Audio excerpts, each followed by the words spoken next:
سلامونه، وخت مو په خیر. په دوحه کې افغانستان، اسلامي جمهوریت او طالبانو د مذاکراتي پلاو د تماس ګروپونو سره ناسته کړې. د مذاکراتي پلاوي غړي وایي چې په دې ناسته کې د تماس ګروپونو د راتلونکو غونډو پر ترتیب او څرنګوالي خبرې شوي دي.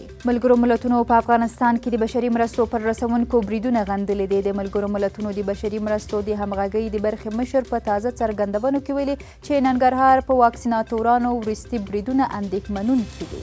هندي او امریکایي لوري پر افغان سوله خبرې کړې دي. د هند بهرنیو چارو وزیر جیشنکر دوحې ته تللی او د افغان سولې لپاره د امریکا د بهرنیو چارو وزارت له ځانګړي استازي زلمي خلیلزاد سره یې کتلي دي.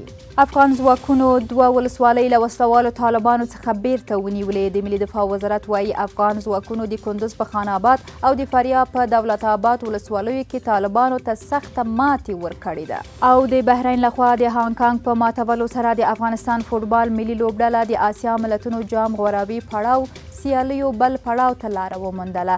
افغانستان 13 ورځ له هند سره لوبه 1-1 مساوي کړه.